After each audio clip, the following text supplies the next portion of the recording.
రాజధాని హస్తెరను భారీ వర్షాలు ముంచెత్తాయి. కుండపోత వానలు పడుతున్నాయి. దీంతో లోతట్టు ప్రాంతాలు జలమయమయ్యాయి. భారీ వర్షాలతో రోడ్లపై భారీగా వరద నీరు నిలిచింది. దీంతో వాహనదారులు ఇబ్బందులు పడుతున్నారు. పలుచోట్ల ట్రాఫిక్ జామ్లు ఏర్పడ్డాయి. కిలోమీటర్ల మేర వాహనాలు నిలిచిపోయాయి. నెమ్మదిగా వాహనాలు కదులుతున్నాయి. దీంతో వాహనదారులు ప్రత్యక్ష నరకం చూస్తున్నారు.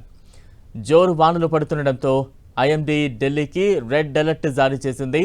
మరో 24 గంటలు ఉరుములు మెరుపులతో వానలు పడతాయని హెచ్చరించింది. ప్రజలెవ్వరూ బయటకు వెళ్లొద్దంటూ సూచించింది. అత్యవసరమైతే తప్ప బయటకు వెళ్లొద్దని తెలిపింది. భారీ వర్షాలతో ఆఫీసులకు వెళ్లిన ఉద్యోగులు, విద్యార్థులు తీవ్ర ఇబ్బందులు పడుతున్నారు.